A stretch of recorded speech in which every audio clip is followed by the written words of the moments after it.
بسم اللہ الرحمن الرحیم۔ السلام علیکم سامعین۔ معجزے انبیاء کو خدا نے دیے۔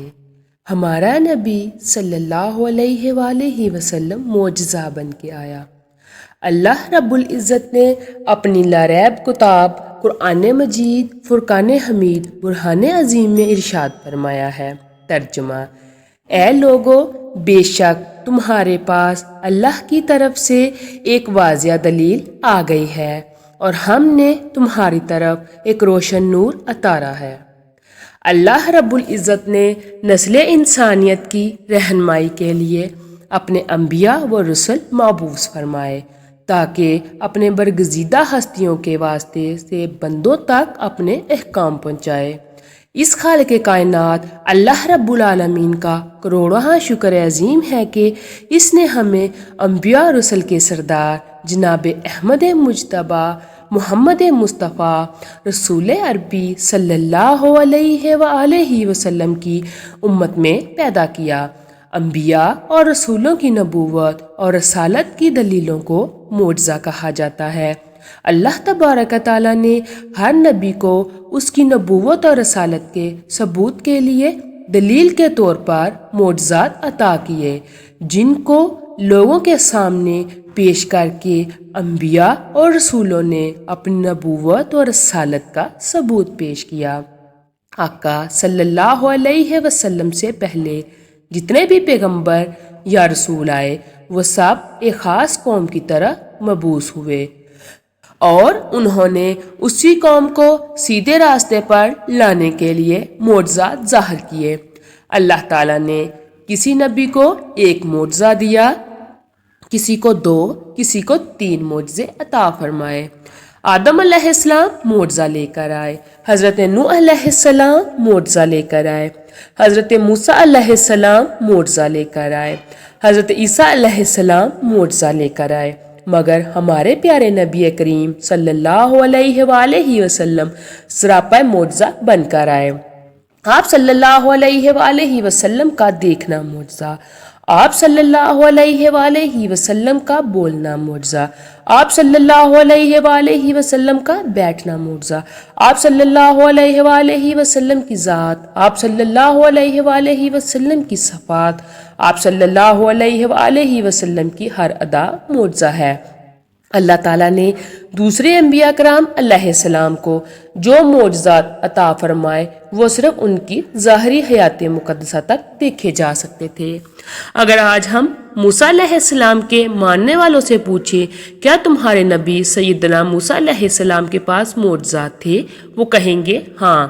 اور اگر ان کو یہ کہا جائے اس وقت بھی موسیٰ علیہ السلام کا معجزہ دکھا سکتے ہو تو وہ کہیں گے ان تمام معجزات کو ان کی ظاہری حیات مقدسہ میں ہی دیکھا جا سکتا تھا، اب ہم نہیں دکھا سکتے۔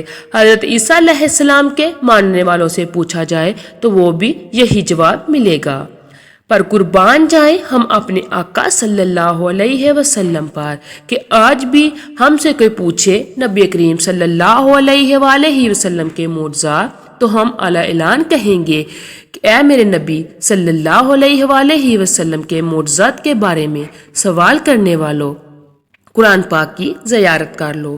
یہ قرآن پاک میرے نبی کریم صلی اللہ علیہ وآلہ وسلم کا وہ معجزہ ہے جو قیامت تک باقی رہے گا۔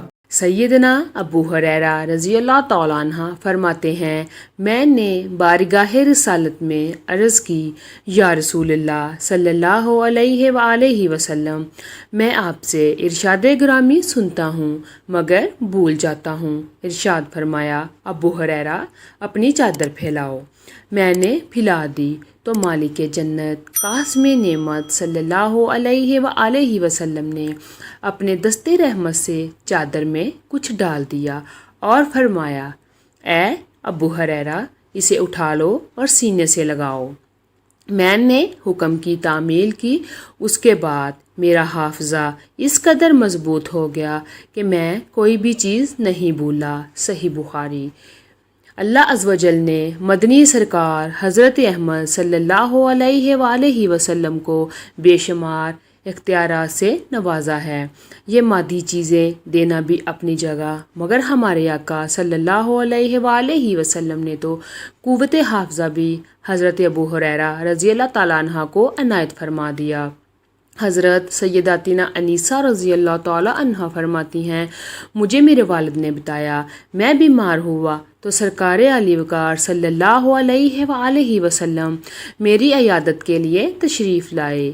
دیکھ کر فرمایا، تمہیں اس بیماری سے کوئی حرج نہیں ہوگا، لیکن تمہاری اس وقت کیا حالت ہوگی جب تم میرے وصال کے بعد طویل عمر گزار کر نابینا ہو جاؤ گے۔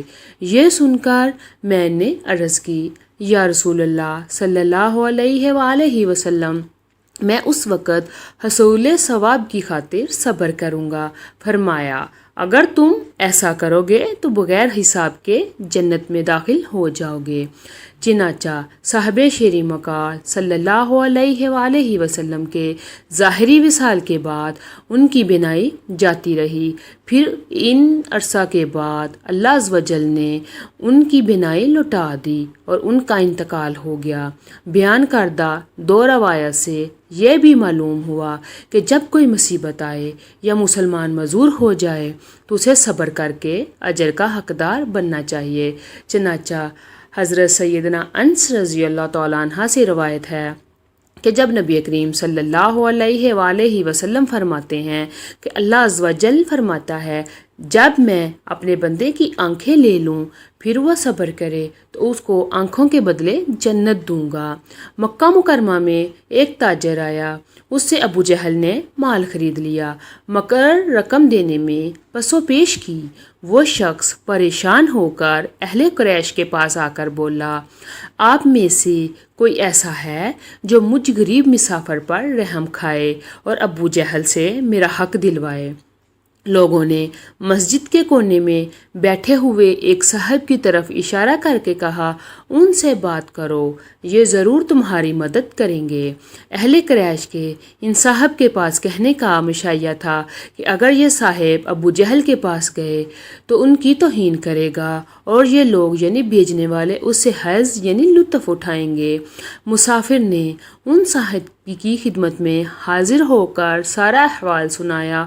وہ اٹھے، ابو جہل کے دروازے پر تشریف لائے اور دستک دی۔ ابو جہل نے اندر سے پوچھا، کون ہے؟ جواب ملا، محمد۔ ابو جہل دروازے سے باہر نکلا، اس کے چہرے پر ہوائیاں اڑ رہی تھیں۔ پوچھا، کیسے آنا ہوا؟ بے کسوں کے فریاد رس آپ صلی اللہ علیہ وآلہ وسلم نے ارشاد فرمایا، اس کا حق کیوں نہیں دیتا؟ عرض کی، ابھی دیتا ہوں۔ یہ کہہ کر اندر گیا اور رقم لا کر مسافر کے حوالے کر دی اور اندر چلا گیا۔ دیکھنے والوں نے بعد میں پوچھا، ابو جہل تم نے بہت عجیب کام کیا۔ بس کیا کہوں، جب محمد عربی نے اپنا نام لیا تو ایک دم مجھ پر خوف طاری ہو گیا۔ جو ہی میں باہر آیا تو ایک لرزہ خیز منظر میری آنکھوں کے سامنے تھا۔ کیا دیکھتا ہوں کہ ایک دیو ہیکر اونٹ کھڑا ہے۔ اتنا خوفناک اونٹ میں نے کبھی نہیں دیکھا تھا۔ چپ چاپ بات مان لینے میں ہی مجھے عافیت نظر آئی اور نہ وہ اونٹ مجھے ہڑپ کر جاتا۔ ویڈیو پسند آئی ہو تو ویڈیو کو لائک کریں اور چینل کو سبسکرائب لازمی کریں۔